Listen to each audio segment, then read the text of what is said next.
11 p.m. here in the East Coast from our global headquarters, where we continue to watch these two Georgia Senate races. At stake, nothing less than control of the U.S. Senate. Nothing less than the need for new business cards and letterhead for Mitch McConnell, switching from majority leader perhaps to minority leader. That is the stakes. That's the consequences tonight. We were given reason to believe that in the last hour, we would get a large tranche of numbers out of DeKalb County, Georgia, that may be large enough to decide this thing. There's been a delay in those numbers. It doesn't stop us from watching the board very closely for this incremental game that we're now in after 11 o'clock Eastern time. Steve Kornacki remains at the board. Steve, I assume you've refreshed the DeKalb County numbers no fewer than 20 times in the time it took us to have a commercial break. And still, Brian, the bubble hasn't shrunk. So we haven't got any new votes in here from DeKalb County as we wait for them. The lead here for David Perdue, 117,000 votes in that Senate race. The lead for Kelly Loeffler, 85,000 votes in that Senate race. Again, we don't think it's going to be all. They've told us it's not going to be all of the early vote from DeKalb County. 170,000 votes or so. Won't be all, but it will be a significant chunk of it. You know, whenever we get that update, let's see when it is. Could be very soon. Again, 80% plus Democrats win DeKalb County with over 80% of the vote. This is one of the most Democratic counties in the state. So when we get that update, again, it won't be all the early vote, but a big chunk of it. You can expect certainly that these numbers are going to move very dramatically, these statewide Senate votes. So we're waiting on that. What else are we waiting on? Just give you, I want to take you through one other important a component of the outstanding vote here, and that is next door to DeKalb County. The bubble is kind of dwarfed here by the DeKalb bubble, but you can see a bubble still where Fulton County is. So what is going on in Fulton County? Here's what the election administrators told me earlier. As much of the mail-in vote as they had been able to get processed by poll closing time tonight. What they did was they released 95,000, this is Fulton County, they released 95,000 mail-in votes early on in the night. Now, we knew coming into today that they had received at least 106,000 mail-in votes. So there's a gap there of 11,000. They also received, we don't know the number here, but a certain number of mail-in votes arrive on Election Day or are placed in drop boxes. They have these drop boxes that you can put your mail-in vote in. You can drop those off on Election Day, too. So there's a difference here. What I'm trying to say is there are at least 11,000 uncounted mail ballots from earlier, plus what was received today. What would that be? Maybe 5,000 more votes. There's probably somewhere in the neighborhood of 15,000 to 20,000 uncounted mail ballots in Fulton County. And what election officials had told me earlier today was they hoped to convene, they have a panel that has to review these. They hoped to do this tonight to be able to process these remaining mail-in ballots tonight. It might not be something they could do until tomorrow morning. I'm trying to see if we get some clarification on that. But it's important because the mail-in vote, again, this could be about 15 to 20,000 votes. The mail-in vote in Fulton County is going to be as overwhelmingly Democratic as these votes that come out of DeKalb County. So we're waiting on a huge, huge chunk of overwhelmingly Democratic votes from DeKalb County. We are also waiting on a smaller, but again, overwhelmingly Democratic group of mail-in votes, I believe, from Fulton County. Cobb County here is another bubble. Early vote and some same day to come in Cobb County, might somewhat benefit the Democrats. Columbia County, we are waiting on. We have been told Savannah, this is Chatham County, we've been told there are about 20,000 uncounted votes in Chatham County, and that they're done for the night in Chatham County. So this will be a county where Democrats net more votes. It doesn't look like they're going to add anything to their total tonight. But I think between the Fulton mail, I'm just looking at the statewide number here, between the Fulton mail, the DeKalb early, Savannah, Chatham County, when they're able to count that, and somewhat Cobb, there are some major Democratic vote-producing places left on this map, even as Warnock is sitting here 86,000 votes behind Loeffler, and Ossoff is sitting here 119,000 votes behind David Perdue. You can see that being erased or at least significantly eroded very quickly with some of the votes I'm describing here. Chatham County is just going to bed? That is what we have been told. And I should say, Chatham County, we did wait on them for a few days back in November. It was Wednesday or Thursday of election week, late at night, or about 6 or 7 in the evening, as I recall, where we got probably their remaining vote. It might be the same remaining vote we're waiting on here. Steve, one more time. Outstanding vote from DeKalb and the best prediction by percentage of how it has traditionally broken. Yeah, I mean, you can see what DeKalb looks like right now. Democrats getting over 80% of the vote. I'm just reaching for, this is my reference for what we had in November. It is specifically the early vote that we're waiting on in DeKalb. This is the biggest individual chunk of vote. The early vote is people went to polling places a week ago, 2 weeks ago. This wasn't mail-in voting. This was in-person voting. You know, it just wasn't on election day, in-person early voting. So that component of the vote, that in-person early vote, back in November was 82%. Joe Biden won 82% of that back in November. So again, it should be at least that. You know, it's going to be over 80%, I think, by any reasonable expectation here, and possibly more than that. So we got about 170,000 votes. And Democrats, I think, are going to be winning at least 80% of them, maybe 83, 84, 85 if they're doing well, somewhere in that neighborhood. So, again, you could just do the math. With that many votes still to come in, with the expectation that Democrats are winning more than 80% of them, suddenly when you're looking at a 120,000, 119, 120,000 vote lead for David Perdue, when you're looking at an 86,000 vote lead for Kelly Loeffler, suddenly, you know, that's a lead, but you could certainly see that going away with not just DeKalb, but as I say, if you've got 15,000, if you've got 20,000 mail-in votes in Fulton County, you know, the Fulton County mail, you know, we think is going to be 75, 80% Democratic. So, you know, there's an opportunity here for Democrats to net another, 7,500, 10,000 votes. You know, we just mentioned Savannah, Chatham County, Democratic, 20,000 votes to come. Not going to come tonight, apparently, but we expect Democrats to make gains there. So DeKalb, Fulton, maybe Cobb early vote. Democrats won the Cobb early vote back in November. And Chatham County, you know, you can make up that kind of a deficit with the kinds of votes that we're outlining here. Nicole and Joy and Brian, let me tell you what the Atlanta Journal-Constitution is reporting about the process right now in DeKalb. Steve has been walking us through the math and why that bubble is potentially determinative in terms of the results tonight. Waiting on those results. Here's how the AJC describes the process right now. Quote, a line with nearly 60 people in it is stretching outside the elections building in Decatur, in DeKalb County, where dozens of electronic tablets containing the ballots from the election still need to be processed. A spokesperson for voter registration told the AJC that the county is still working to verify the oath signatures with the inner ballot envelopes for the mail-in ballots. Several Dropbox and mail ballots were submitted today. They're still processing those ballots as well. The dozens of people in line outside the building are the captains of the 191 precincts in the county. Those officials have to process all the boxes. Then the chips from those boxes have to be processed elsewhere. I know they told us we were going to have these results by 11 o'clock, but now it's 11:08, and this is what they say is happening there right now. I think we've been had. And it also, I mean, look, if you've paid attention to Georgia politics over the last, many years, really going back to the Stacey Abrams race, Georgia is not a state that tends to make it easy to vote, to say the least. There have been voter purges. There have been questions over signature matching. There were massive purges conducted by the exact same Secretary of State who's getting praise for standing up to Donald Trump like it's sort of intervention on that maybe illegal call. And by the governor, Brian Kemp, who got in. He was the former Secretary of State and basically was his own referee. So it doesn't surprise me that there would be delays and there would be issues that then come right back down to majority black counties, because suppressing black and non-white votes is kind of the business of Republican government in Georgia, I hate to say. But I think what you've seen is that there's been a push-pull because of that.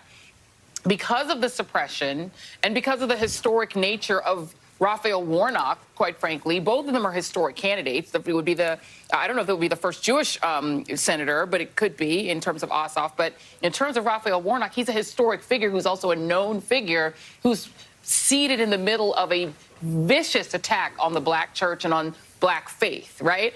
And then you have Ossoff, who worked for John Lewis, whose ghost appears to be having some direction, you know, on the aspect of what we're seeing going on here. So the whole thing, it's sort of poetic, right?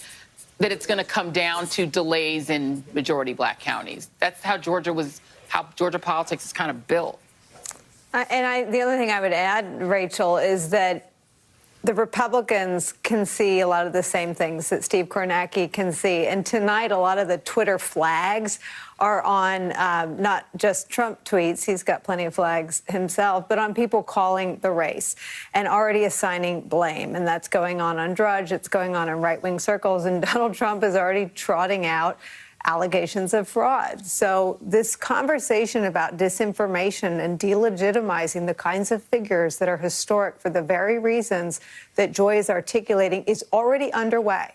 And anybody who thinks that this isn't the new playbook from Donald Trump's Republican Party is delusional. The disinformation has started.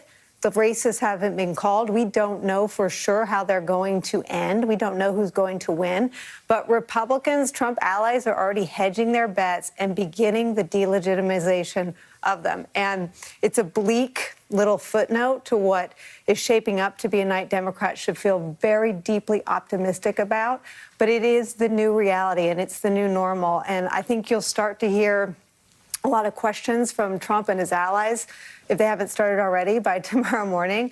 And it's just a reminder that all of these actions have a tail. And Trump's efforts to claim fraud when there was none, this was the most secure election in American history, so said the lifelong Republican in charge of securing it. There was no fraud. There was no legal case. There were 60 cases. Trump lost all of them. But the playbook and the damage and the lies and the efforts to delegitimize these candidates are already underway.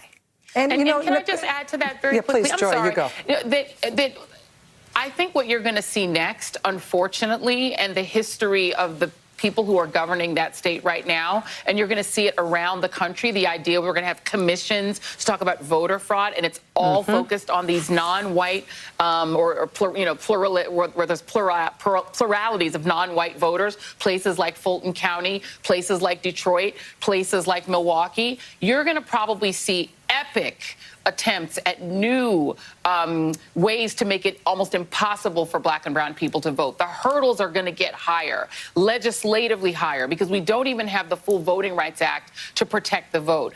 It's the same thing that happened when Barack Obama got elected against all odds as the first black president. The minute that the Supreme Court gutted the Voting Rights Act, you saw Republicans go immediately after black and brown voters, and you're going to see it again. I fear that the next legislative session in Georgia will be the same people who are getting lots of hand claps from the media for doing the right thing with Donald Trump, enacting vicious voter suppression laws in places like Georgia. I was going to say that exact same thing, which is that, I mean, part of the political benefit of always staying on offense, ruthlessly staying on offense, even when you don't have the facts on your side, is that you force other people to accommodate you, to sort of make space for you. And so, you know, if you're Ted Cruz sitting there in the United States Senate thinking about yourself as a potential future president, you know, Donald Trump says, I didn't lose the election was stolen from me.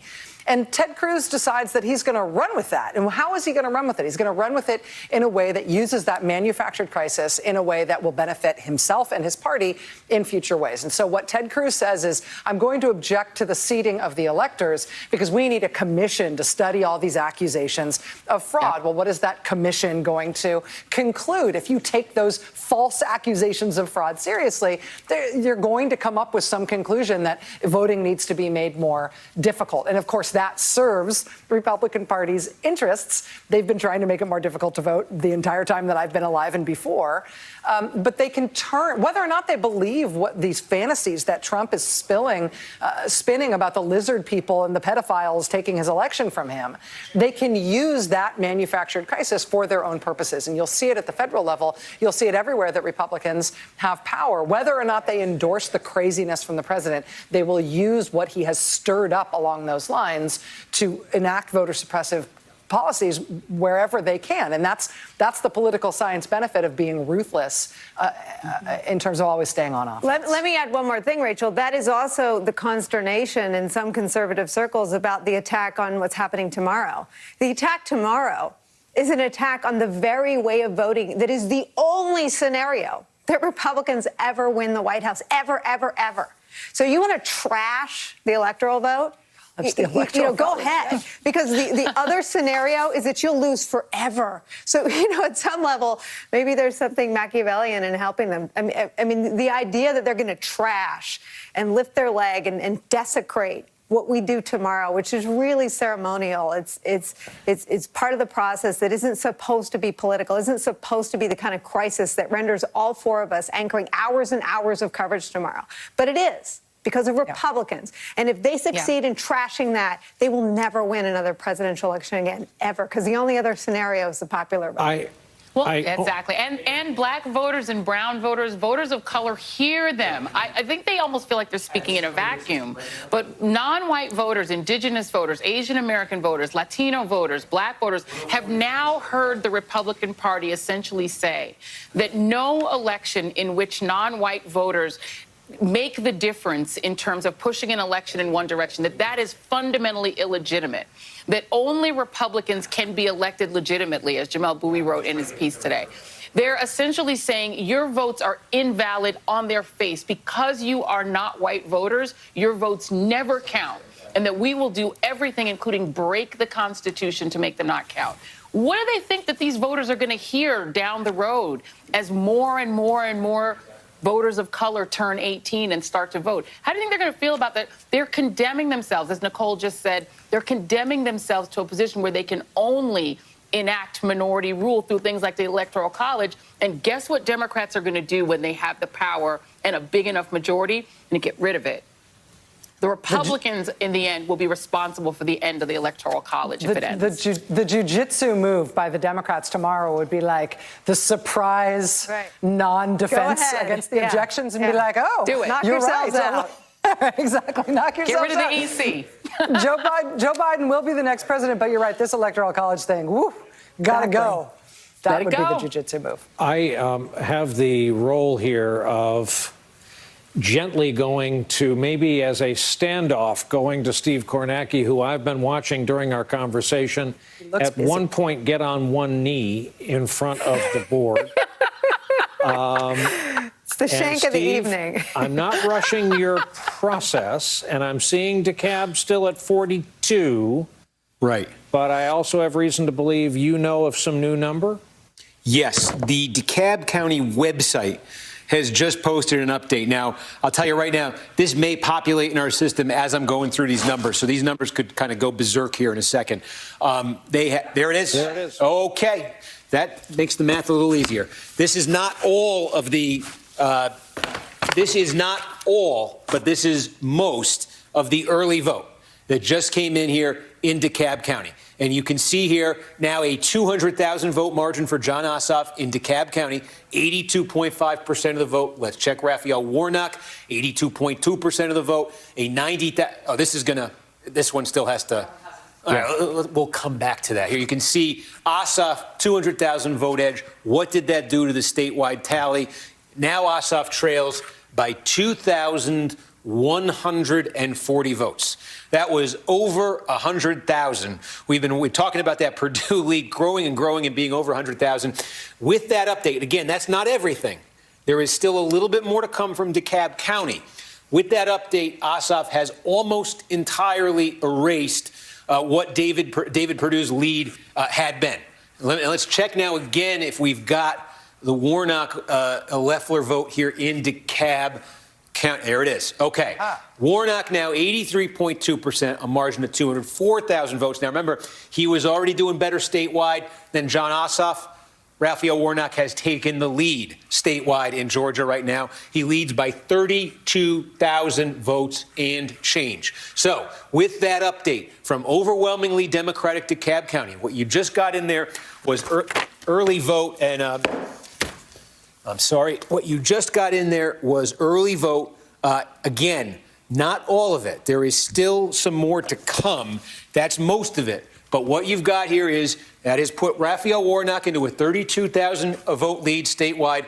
That has brought Jon Ossoff within 2,140 votes of David Perdue statewide. Let's reset now in terms of what is still to come in. These things just got very, very close, and that is not at all. That was 2 hours ago. Are the size of those bubbles proportional? Yes, Okay. that's exactly. Boy, that I nearly had a heart attack looking at that. Yeah. What happened there was we had over 100,000 votes, about 131,000 votes just suddenly come in, and so it's resized these counties. Okay, now, literally in real time here, Perdue just added 15,000. I'm going to ask my producer, what just came in the last 30 seconds? The DeKalb, they put the wrong number in for DeKalb. Oh, good.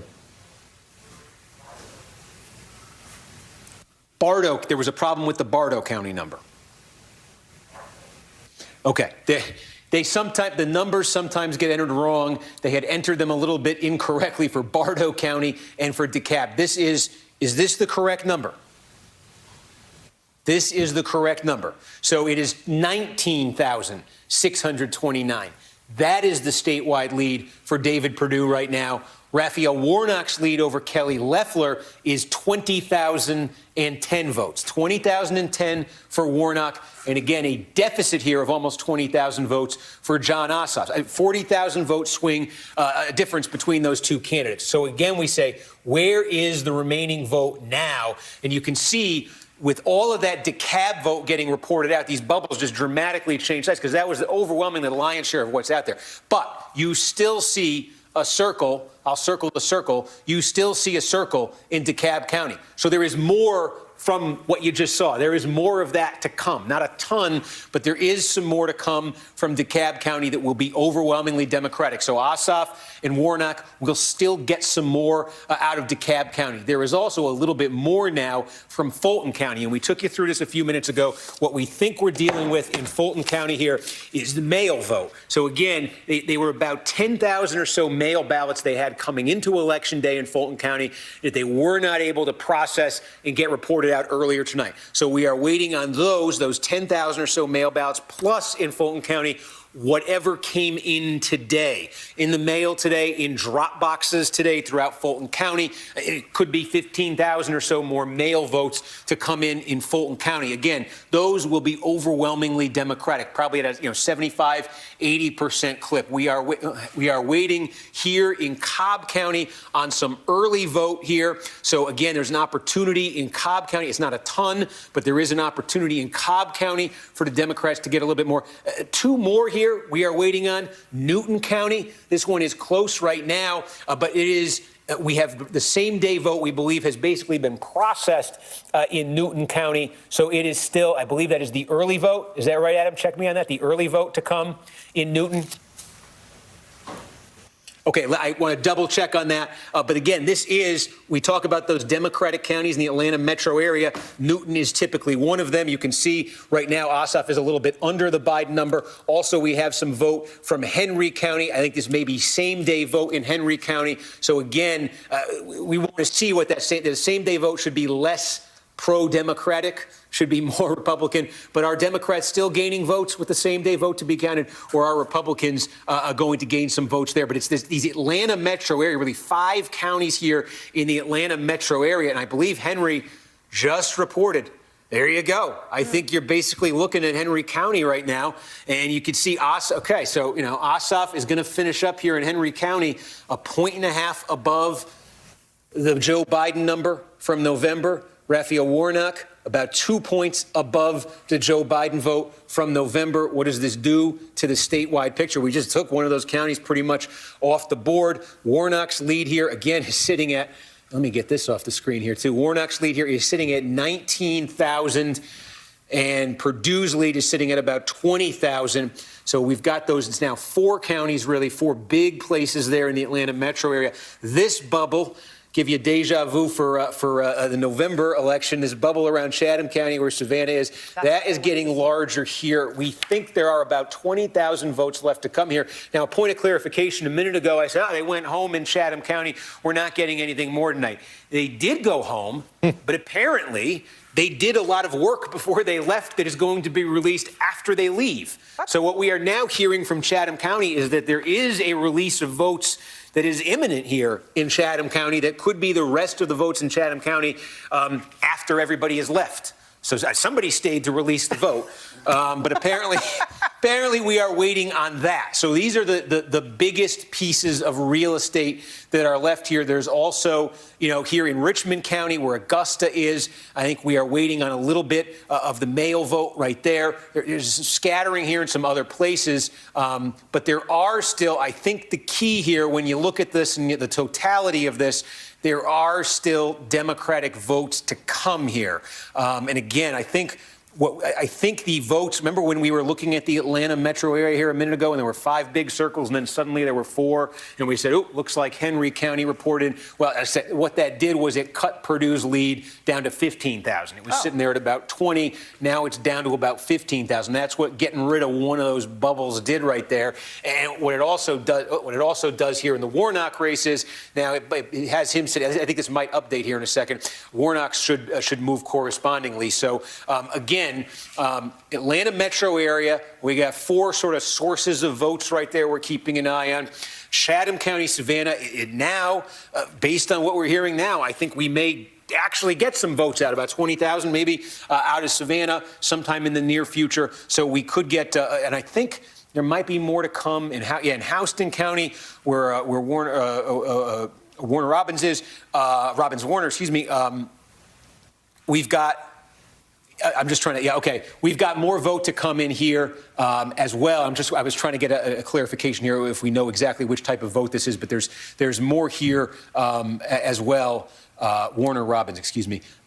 So that is, and I'm just looking here, it's down a little under 15,000, 14,922. Steve, can I ask you to go back to where the outstanding vote is, the bubbles graph again? In sort of south central Georgia, there, due west of, or due, sort of west southwest of Savannah. What's that bubble? Oh, there? here you go. Yeah, you could take a look here. Coffee. This is one of the. This will be a source of Republican votes. So you take a look here. A lot of vote there. Yeah, and this is one where I think the number. Well, let's see if this number comes down just a touch. But yes, I think Republicans stand to gain votes in Coffee County. This is on my list here. Coffee County, I think, is the biggest. Maybe the biggest source of outstanding Republican votes. And how about just due south of Macon there?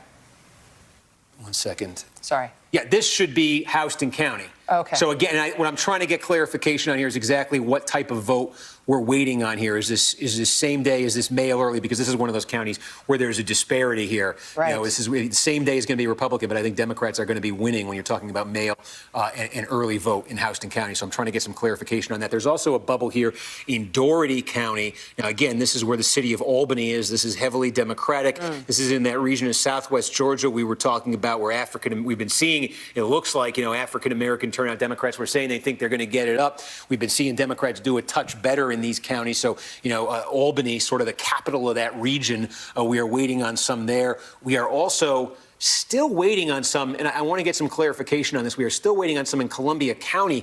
We talked a little bit about this a little while ago. We got a giant batch. I think Savannah just came in. Yes, Savannah just came in. The bubble, Adam, have the numbers all been updated for Savannah before I go to the statewide vote tally?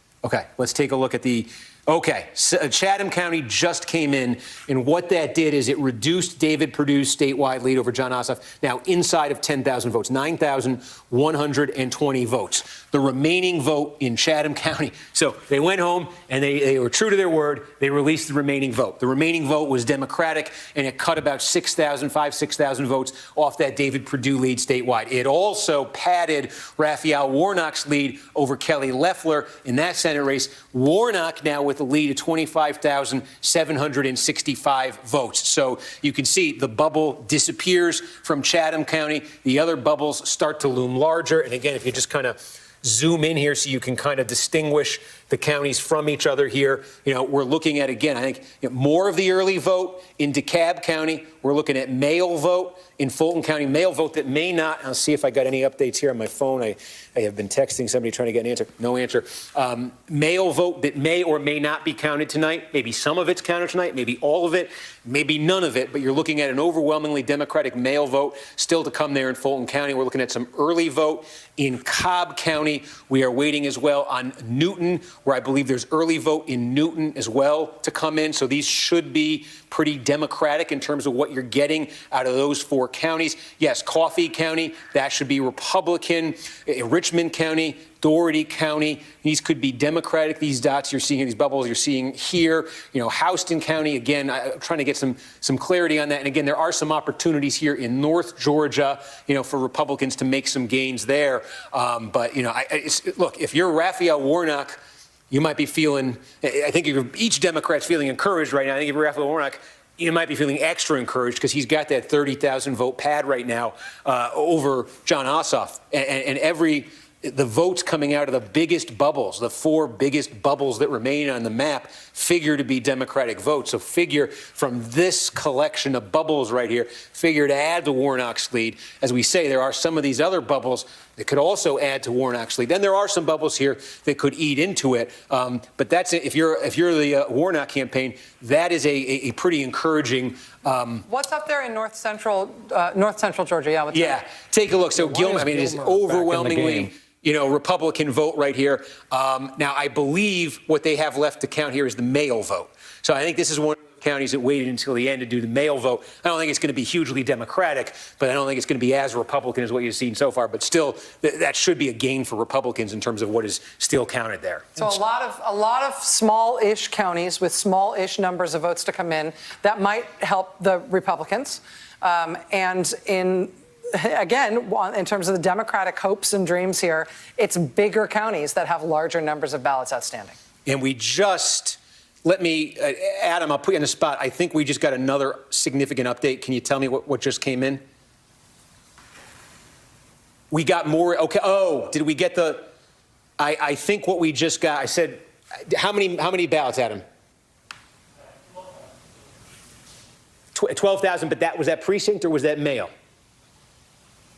Okay, that may have been. Remember, we were talking about they got to most of the mail vote in that initial batch at 7:30 night or something, and they were going to try to get to at least, you know, some of the rest of it after 11 o'clock. That may have been. We just got a batch of about 12,000 votes in Fulton County. Trying to get clarification if that's the mail vote I've been describing to you or if that's same-day vote. But what did that do to the statewide margin? It added about 6,000 votes there to the Warnock total. He now leads by his margin. About 31,000 is Warnock's lead statewide.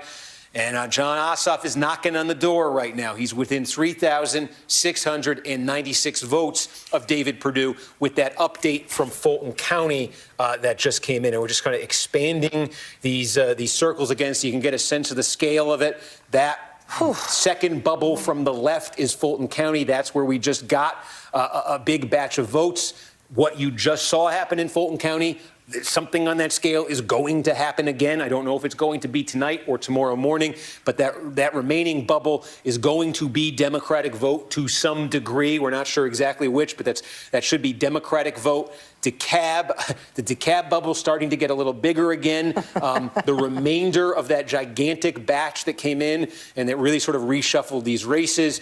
Newton County, Cobb County, that's the biggest source of it right here. Zoom out here statewide. I didn't want to zoom out to the whole country. We've only got one state. And again, under 4,000 votes, 3696. That's what Ossoff is chasing. Warnock right now is trying to build a lead in these remaining counties, especially in the Atlanta metro area, that Loeffler will not be able to catch with the scattering of what's left. I should just leave this thing up because this is the most important that we have right now. And right now, Warnock would be outside the automatic recount. Can we speak generically about what the requirements are for decision desks? And we have no contact with ours. They have no contact with us until and unless they make a call. Let's talk generically, however. A decision desk at a news organization makes a call when they and their algorithms have made a determination that of the remaining vote, it would not be enough to reverse a current trend, correct? Yeah, I mean, if and I this is where I get very dicey because I'm afraid that if I say the wrong thing, they're gonna come out and arrest me. That's why I'm asking generically what the process is. But I think, yes, I think so. And I think what Rachel just said, though, may be key here as well, just in terms of the threshold of 0.5%. The recount threshold that, if you're within 0.5%, right, you can request the recount. So this one is sitting here, now, it's 0.8 of a point, but the other race right now, is sitting at 50-50. So if it falls within that threshold, you've got the possibility, of a recount. And I imagine that would factor into the decision to some degree as well. But I mean, I can remember Pennsylvania. If you think back to election week, Saturday of election week back in November, we were watching that Biden lead grow and grow and grow very smallly, one incremental vote update at a time. And I think it hit about 34,000 votes. I think that's what the Biden lead hit in Pennsylvania. And what was that? He led by 0.5% at that point. He led by 0.5%. It was very clear what the trend was, and I think that was the threshold that the decision desk here, and it seemed like everywhere, every outlet used to call the race. A lead had been opened up, and it was extremely clear that, yes, there were votes to come, but those were going to be Democratic votes. There was, as you say, it was just, there was no conceivable way that those remaining votes were going to erode what Democrats had built up, what Biden had built up at that point. Here's what we're going to do. We're going to take a break and take a breath, and obviously those watching have seen the plot lines and the storylines develop. As we've taken pains to point out, there's still a lot of raw vote out there. Our live coverage of the... We're back, and we can say this much. A storyline is developing in the Warnock-Loeffler race, the one you're looking at on your screen. We have a new characterization because decision desks in news organizations like ours are cautious, and because they are incremental, we can add the words "too close to call." Warnock leads. In the other race, what has happened in just these few minutes we've been away from you is a tightening of the numbers. Note the difference. If you were watching carefully before the break, you saw a difference of 9,000 and change in Perdue's favor. That has changed in just 3 minutes' time. So, Steve Kornacki, our discussion, as generic as I tried to keep it about the decision desk, it turns out that during that discussion, they were just adding a bit incrementally to their characterization. Yeah, and I mean, I think, you could see it, the difference between these races and now the stage we've entered here, where I think, look at this, John Ossoff now statewide, the entire state of Georgia, John Ossoff is 456 votes behind David Perdue, 50.0 to 50.0. Statewide, it's 456. Now, what just happened to knock it down? Because I think the last time we showed you this, it was 6,000. Pardon me. What happened is Newton County.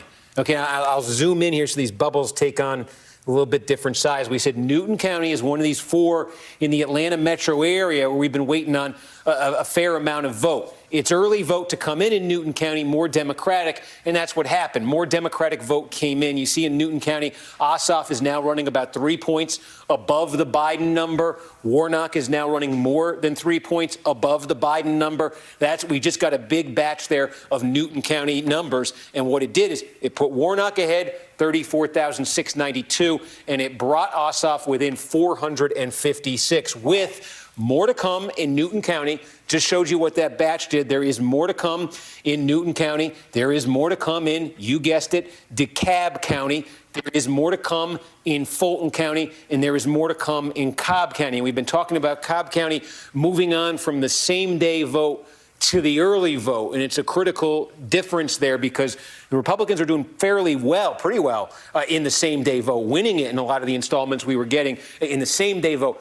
Not in the early vote. The early vote's been more Democratic, and so these Democratic numbers in the more recent updates out of Cobb County have ticked up. The Ossoff number is sitting in Cobb County at 57.2. The Warnock number is sitting at 57.9. The target for Democrats, the Biden number, 56.3. So they are above that with more votes to come, I believe, early votes from Cobb County. So again, each time we're getting an update from these bubbles, these 4 bubbles we've been talking about in particular in the Atlanta metro area, it has been adding to the Democrat, it's been adding to Warnock's lead, and it has been bringing it has been bringing Ossoff closer and closer statewide. So, I keep checking this to see if we're getting any more in.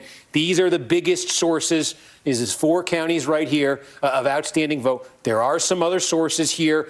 We mentioned earlier, and I think just before the last break, we were talking about Coffee County, sort of a core Republican county, not that big, but a place where Republicans stood to benefit as more votes came in. Just about all the vote is now in Coffee County, so that helped the Republicans. But again, that was offset, more than offset, by what the Democrats gained as we started to get more and more of this Atlanta metro vote out. Houston County, still some there.